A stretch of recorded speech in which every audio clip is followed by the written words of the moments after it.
প্রিয় মাধ্যমিক শিক্ষার্থী বন্ধুরা, আজ তোমাদের ভূগোল লাস্ট মিনিট সাজেশান নিয়ে এসেছি। যারা 2024 সালের মাধ্যমিক পরীক্ষার্থী তাদের জন্য ভূগোল 5 নম্বরের বট প্রশ্নের সাজেশান নিয়ে এসেছি লাস্ট মিনিট, যেগুলো করলে তোমরা নিশ্চিতভাবে 100% এখান থেকে 5 নম্বরের যে 4টে প্রশ্ন লিখতে হয় তোমরা এখান থেকে 100% কমন পেয়ে যাবে। প্রথমে আসবো বহির্জাত প্রক্রিয়া ও সৃষ্ট ভূমিরূপ থেকে 5 নম্বরের মাত্র 2টো প্রশ্ন দিয়েছি, এখান থেকে তোমরা নিশ্চিত একটা কমন পেয়ে যাবে। প্রথমে হিমবাহের ক্ষয়কার্যের ফলে সৃষ্ট ভূমিরূপগুলি পরিচয় দাও চিত্রসহ। তারপরে আসবো হিমবাহ বা জলধারার মিলিত কার্যের ফলে সৃষ্ট ভূমিরূপগুলির পরিচয় দাও, এখানেও চিত্রসহ পরিচয় দিতে হবে। তারপরে আসবো পরের অধ্যায় বায়ুমণ্ডল।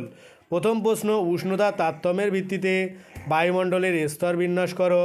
2 পৃথিবীতে বিশ্ব উষ্ণায়নের প্রভাব ও ফলাফল আলোচনা করো। 3 বায়ুচাপ বলয়ের সঙ্গে নিয়ত বায়ুর সম্পর্ক আলোচনা করো। তারপরে 4 অথবা 2 আছে এটা, নিয়ত বায়ুর গতিপথ ও প্রভাব আলোচনা করো।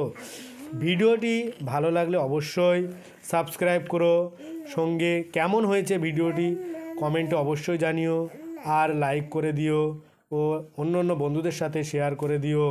তারপরের অধ্যায় বায়ুমণ্ডল, এখান থেকে মাত্র 2টো প্রশ্ন দিয়েছি, এখান থেকে তোমরা নিশ্চিত একটা কমন পেয়ে যাবে।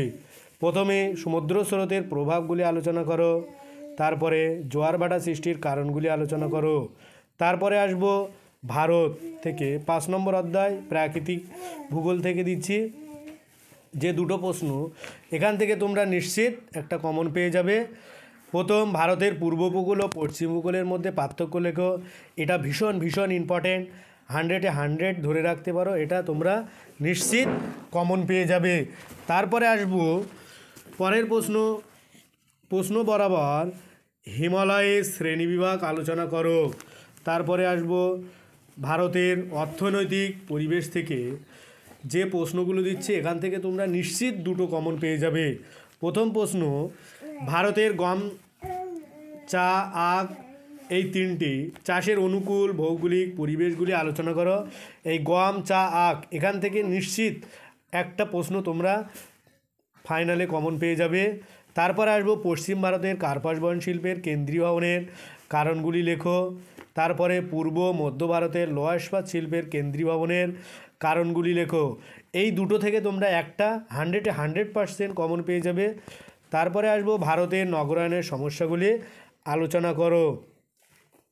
এই যে প্রশ্নগুলো তোমাদের সাথে আলোচনা করলাম, এখান থেকে নিশ্চিত তোমরা 4টে প্রশ্ন কমন পেয়ে যাবে।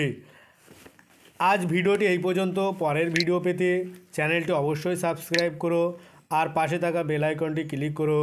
সকলে ভালো থাকো, সুস্থ থাকো।